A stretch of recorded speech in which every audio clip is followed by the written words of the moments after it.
Este enemigo cautiva los afectos, involucra la voluntad. Ahí se da la concepción del pecado. Ahí ya hay pecado. Antes no, cuando los afectos se inclinan hacia el pecado, todavía no hay pecado. Eso es tentación. Justamente somos tentados por las debilidades de nuestro corazón. Ahí solo hay tentación. Pero ya cuando implica la voluntad, ya hay pecado. Uno ya decidió, sí, lo haré, ¿no? O sí lo pensaré, o sí lo diré. Ya lo concibió. Pecado concebido, es necesario arrepentimiento delante del Señor, ¿no? Pero una vez que la voluntad está comprometida, entonces se da el alumbramiento del pecado, ¿no? Que ya es que se haga evidente, ¿no? El bebé no se ve hasta que es alumbrado, ¿no? A eso se refiere, ¿no? Entonces el pecado puede estar ya interno, ya ha sido concebido, tiene que morir, tenemos que matarlo, pero se va a dar a luz.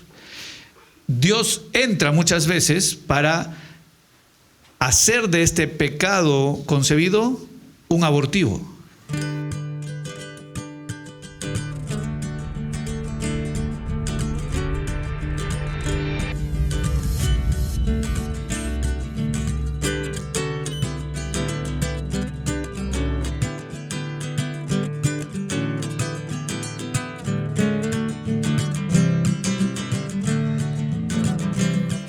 Iglesia Encuentro con Dios presenta TV Encuentro, un refrigerio a su corazón.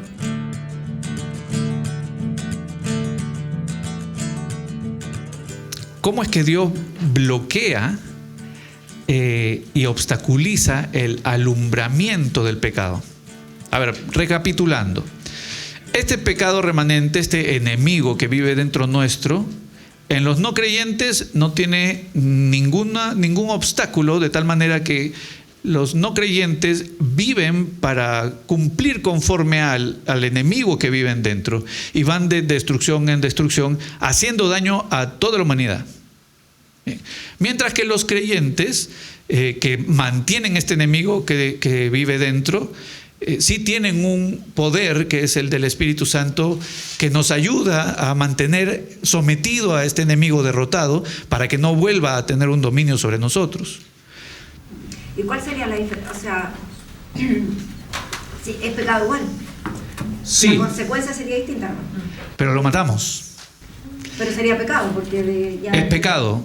Obviamente, mientras más progrese el pecado, peor consecuencia hay. Por eso es que en el pasaje que veíamos ayer, si bien primero es concebido y después es alumbrado, después trae muerte. Es decir, el pecado en persistencia, sin arrepentimiento, trae muerte eterna. Entonces nosotros vemos que sí hay una secuencia del pecado. Tiene que cortarse en todo momento. No es que, solo está en mis afectos, no hay problema. No. Mis afectos tienen que también ser santos. Yo no puedo estar inclinado al pecado y no preocuparme. Pero si está concebido no deja de ser pecado. Si está concebido es pecado, pero no tiene las mismas consecuencias aún. Ya me contaminó. Pero todavía no ha contaminado a otros. Y es más, todavía no ha sido alumbrado de tal manera que me contamine más. Porque si recordamos, de las palabras que salen son las que nos contaminan. Estoy pensando que el adulterio es desde la mente. Sí, pero nos contamina más ejecutarlo. Ahí nos damos cuenta, desde la mente yo ya tengo que pedir perdón, ya me contaminó, ya fui contra mi Dios, pero todavía no se ha alumbrado. Es pecado igual, pero tiene menos consecuencias. Menos consecuencias para el alma y para la sociedad, mas no para con Dios, porque ya hay condenación para cualquier pecado, sea pequeño, sea grande, sea oculto en la mente, en la voluntad, o sea ejecutado, es pecado y requiere muerte. Cualquier pecado requiere muerte, pero hay que entender que el pecado sí tiene una secuencia. Primero, la mente, como decíamos, con el engaño, que se asocia con los afectos, que provoca que la voluntad acepte, entonces el pecado es concebido, ya hay pecado, antes no había, ya hay pecado, y luego el alumbramiento, que si persiste en esto, trae muerte como fruto. Entonces, aquí se habla de Dios interviniendo, y esto es lo maravilloso, es su bondad, interviniendo para que el pecado no se dé a luz. Muchas veces Dios obviamente interviene desde antes, ¿no? Dejando el pecado sometido, no puede traer engaño. Pero a veces va avanzando el pecado y Dios interviene más bien en el no permitir que el pecado dé a luz y llevar al creyente a un arrepentimiento, cuando ya en la voluntad uno ha cedido, ¿no? Entonces hay formas que nosotros vamos a tener que no nos van a dar victoria. Entendemos, solo el Señor da la victoria, solo el poder de su Espíritu da la victoria. Hay cosas que nosotros usamos y pensamos nos van a dar la victoria, que no dan la victoria. Y una de esas cosas es la ley. Y eso lo vemos en Romanos. Por eso justamente nos explica Romanos, ya no estamos en la ley, estamos en la gracia. La ley no nos lleva a la victoria sobre el pecado, es la gracia la que nos lleva a la victoria sobre el pecado. Pero muchas veces hacemos uso de la ley y muchas veces buscamos que la gente cambie con ley y no con gracia. Ahora, no es mi gracia, es la gracia de Dios, que se manifiesta con mi gracia, pero es la gracia de Dios. Entonces, ahí, primero para entender que podríamos nosotros estar usando herramientas ineficaces para vencer al pecado, cuando hay herramientas eficaces, que es la gracia de Dios. Entonces, primero vamos a revisar cómo es que la ley no nos da una victoria definitiva. Entendamos la ley como las normas que debemos cumplir. Muchas veces hemos atacado al pecado con esfuerzos, con leyes, pero encontramos en el pecado más bien una fortaleza que no deja de enviar convoys, ¿no? O convoyes, ¿no? En contra de nuestro corazón. No deja de enviarlos. Le hemos puesto de todo, lo hemos cercado, igual encuentra un camino subterráneo y llega el convoy a nuestro corazón. No hay forma de detenerlo. Es una fortaleza constante, inagotable, incansable. La ley va a ayudar a oponerse contra el pecado. La ley, vamos a ver aquí muchas funciones que logra para con el pecado, pero no para darnos victoria definitiva. Por eso es que los que están bajo la ley se dan cuenta de su pecado y se sienten peor, pero no logran vencer. Por eso, gracias a Dios, ya no estamos bajo la ley, sino bajo la gracia. Veamos algunas actividades de la ley contra el pecado. En primer lugar, la ley descubre el pecado. Si no fuera por la ley, no veríamos el pecado. Romanos 7:7. Dice, ¿qué diremos entonces? ¿Es pecado la ley? De ningún modo. Al contrario, yo no hubiera llegado a conocer el pecado si no hubiera sido por medio de la ley. Porque yo no hubiera sabido lo que es la codicia si la ley no hubiera dicho, no codiciarás. Entonces, una función bien clara tiene la ley y es descubrir el pecado. Es como un satélite que realmente ve lo que hay y nos lo muestra. Nos dice, no mientas, no codicies, no odies. Y a pesar de ello, parece que aunque nos muestren nuestro pecado, no vemos lo mortal que es. O sea, la ley nos lo muestra, pero no vemos lo mortal que es. La gente sabe, está mal odiar, está mal mentir, está mal codiciar. Sí, está mal, pero como que no es tan mortal, ¿no? Puedo convivir con eso. Por eso mantengo mi resentimiento, ¿no? Sí, la ley me ha hecho notar. Sí, ya en la iglesia ya me dijeron, pero voy a seguir así. Y es que no vemos lo mortal del pecado. Lo notamos al pecado, pero no su mortalidad. No sabemos nada del poder del pecado por la ley. Y no lo atacamos entonces con todas nuestras fuerzas, ¿no? Si no fuera por la ley, no habríamos identificado el pecado. Eso hace la ley, ¿no? Saca a ese traidor de los lugares secretos de acecho, de las hendiduras profundas del alma. Cuando llega la ley, el hombre ya no ignora al enemigo. Y esto es triste, porque si ya no ignora al enemigo, si ahora perece por el pecado, perece de manera libre y deliberada. Y ya vio el pecado, pero se entrega a él, ya con conocimiento. Eso produce la ley, solo conocimiento. Pero también la ley nos descubre el peligro del pecado, no en toda su magnitud, pero sí nos dice, oye, el pecado no es bueno. No solo nos lo muestra, sino nos dice, es peligroso. La ley descubre el peligro del pecado, muestra lo destructivo que es, no lo presenta como un amigo. Nunca la ley nos dice, oye, el pecado es bueno para ti. No, nos dice, es un enemigo del alma. Nos lo presenta con claridad. Ahí mismo en Romanos 7, versículo 13 dice, entonces lo que es bueno vino a ser causa de muerte para mí, hablando de la ley. De ninguna manera, dice. Al contrario, fue el pecado, a fin de mostrarse que es pecado, al producir mi muerte por medio de lo que es bueno, para que por medio del mandamiento del pecado llegue a ser un extremo pecaminoso. Es decir, la ley me muestra no solo que el pecado está presente, sino que no es saludable, es peligroso, es destructivo, es una infección. Y esta infección no solo es en un lugar, sino en todo mi ser. Para colmo, la ley también no solamente nos presenta el pecado, nos presenta el peligro del pecado, sino que la ley juzga a cada persona como ley que es.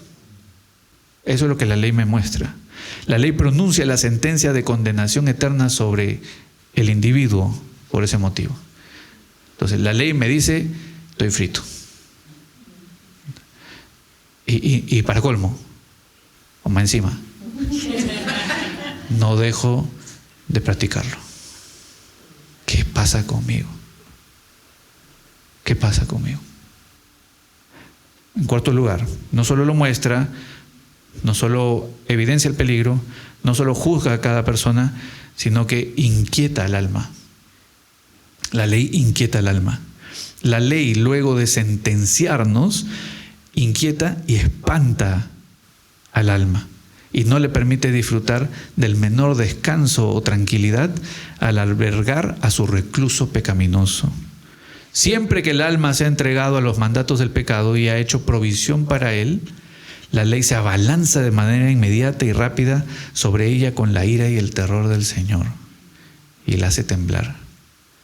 Romanos 7:9 dice, en un tiempo yo vivía sin la ley, pero al venir el mandamiento, el pecado revivió y yo morí. Es decir, que nos destruye al final la ley por mostrar la verdad de lo que somos. La ley deja entonces al hombre como una pobre criatura muerta, impotente y sin esperanza. Eso es vivir bajo la ley. Gracias a Dios que ahora vivimos bajo la gracia. Pues nos hubiéramos podido quedar ahí, pero Dios nos dijo, yo envié a mi Hijo para que la ley sea sobre él, de tal manera que tú seas perdonado y ahora vivas en la gracia. No porque tu pecado fue olvidado, ignorado, sino porque fue pagado completamente. ¿Qué nos mantiene fuertes? La gracia de Dios, su gran amor. La gracia manifestada en Cristo por el plan de salvación hecho efectivo y por su resurrección. Y es por eso que muchos han ido a la iglesia y después se han ido de ella, porque no han entendido el Evangelio. Han persistido en la ley.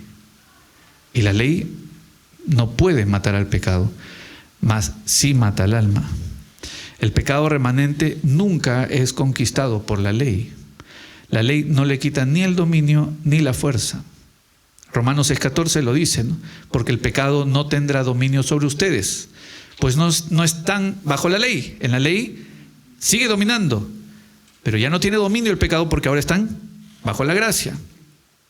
El dominio del pecado se obtiene no por medio de la ley, repito, sino por medio de la gracia. ¿Y cómo reacciona el pecado frente a la ley? Lo enfurece y lo enciende más. Eso es terrible, como el faraón. ¿Qué sucedía cuando Dios le mostraba que él no podía hacer nada, que no tenía poder? Lo enfurecía más e iba en contra del pueblo de Dios.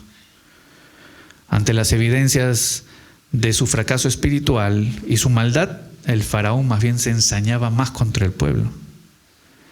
Y por esto es que el que no es salvo, cuando siente el peso de la ley, busca solución, pero fuera de la verdad, y no obtiene sino mayor frustración y dolor, haciéndose luego más reacio al mensaje de Dios.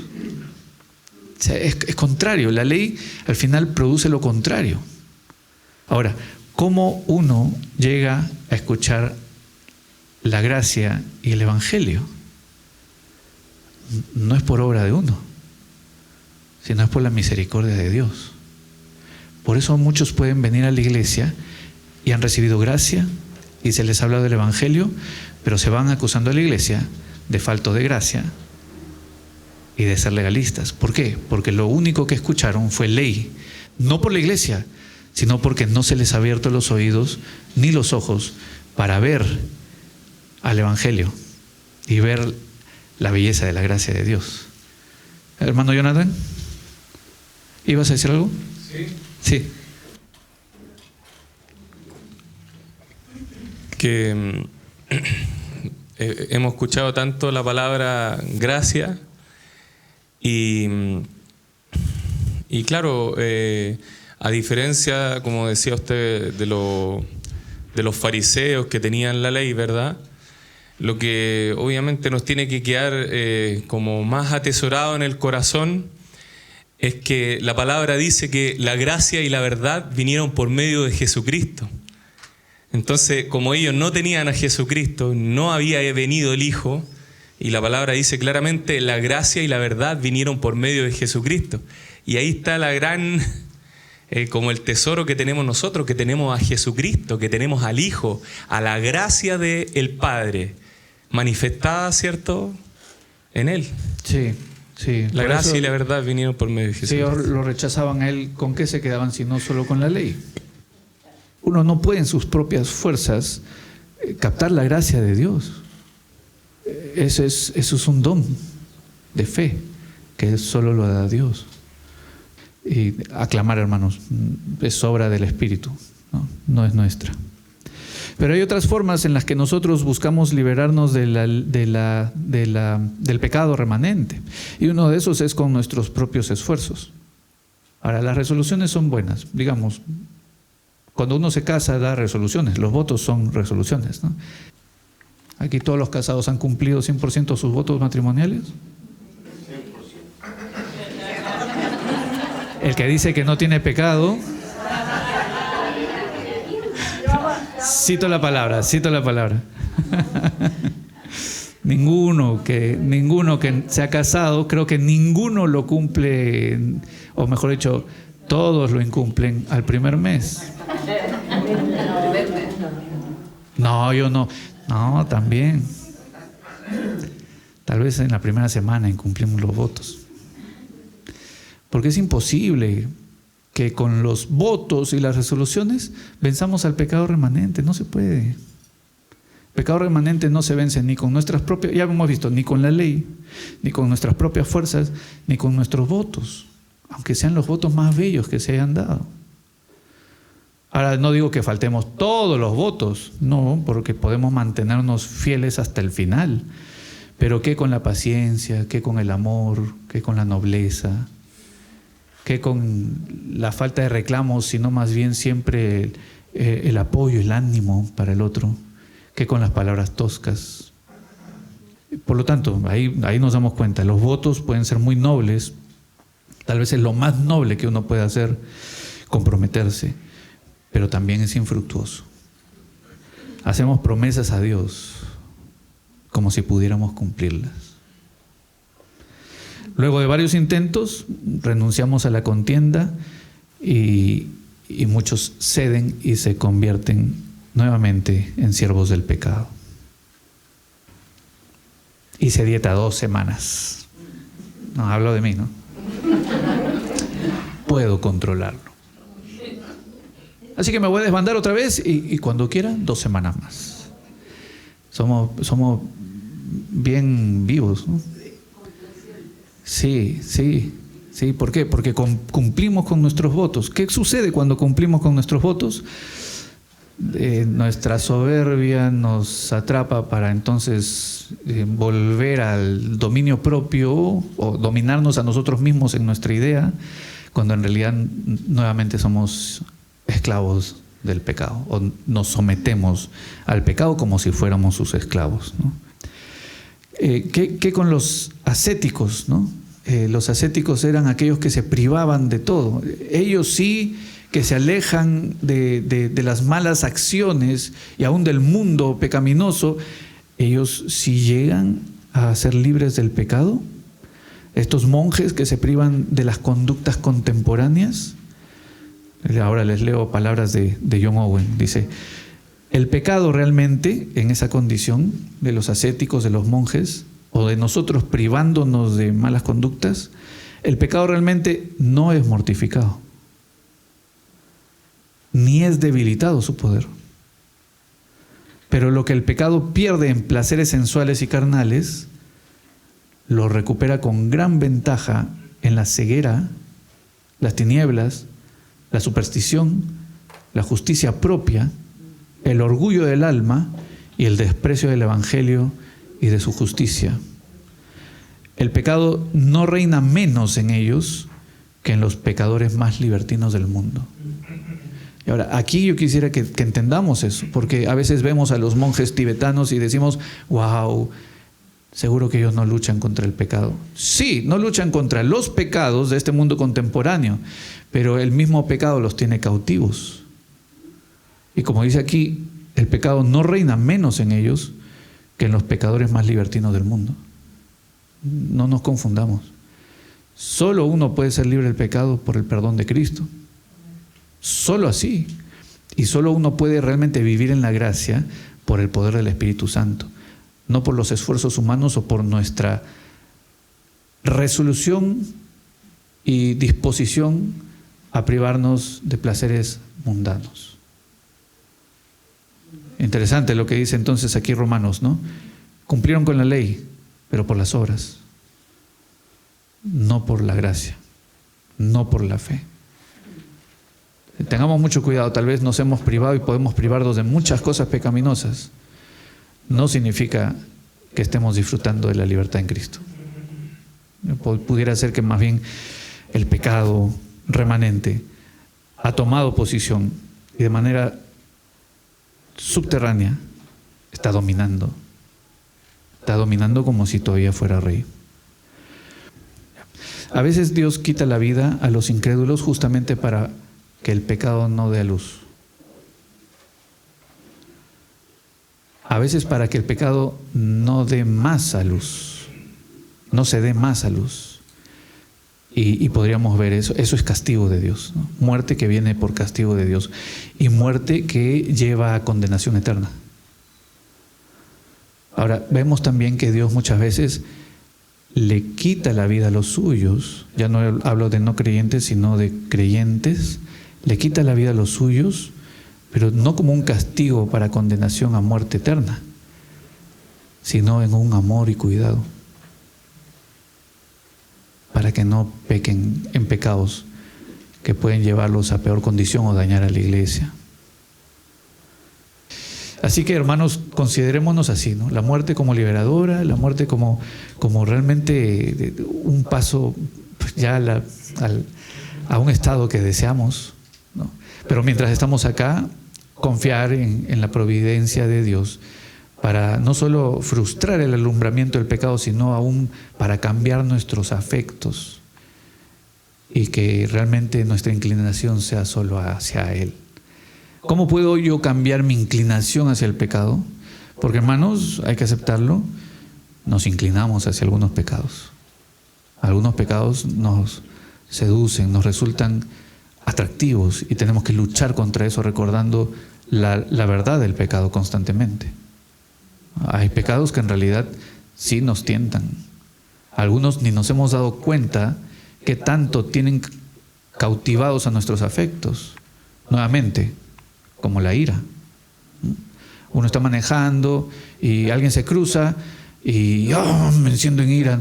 Y al final esa es una ira pecaminosa. Pero se ha vuelto tan natural en mí que ni siquiera me doy cuenta cuán inclinados están mis afectos a ese pecado. ¿Por qué el apóstol Pablo oraba para que conozcamos el amor de Dios, cuán alto, cuán grande, cuán ancho, cuán inmenso? ¿No? Porque justamente es el amor de Dios y el comprender su amor lo que nos cautiva y nos hace amarlo a Él. Y si nosotros estamos amándolo a Él y deleitándonos en Él, porque a su diestra hay delicias para siempre, el pecado no va a tener lugar. Nuestros afectos van a haber cambiado y nuestra inclinación va a ser hacia Dios y no hacia el pecado. El poder expulsivo de un mayor afecto. O como un amigo lo decía, un clavo saca otro clavo. Sí, así es, hermanos. En realidad es eso, pero no en el ámbito sentimental, romántico, ¿no? Sino en el ámbito de la vida. ¿Cómo puedo sacar estos clavos que son mis tentaciones? Pues con un clavo mayor. Y si bien es una alegoría, con aquellos clavos de la cruz.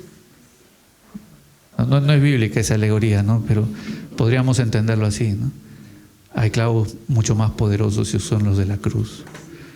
Es maravilloso cómo Dios actúa de tantas formas para que el pecado en nosotros no se dé a luz. Tantas formas. Dios está involucrado en toda nuestra vida. Y cada vez que nosotros veamos que no llegamos a pecar, la gloria es para Él. No es coincidencia. La gloria es para Él. Iglesia Encuentro con Dios presentó TV Encuentro, un refrigerio a su corazón.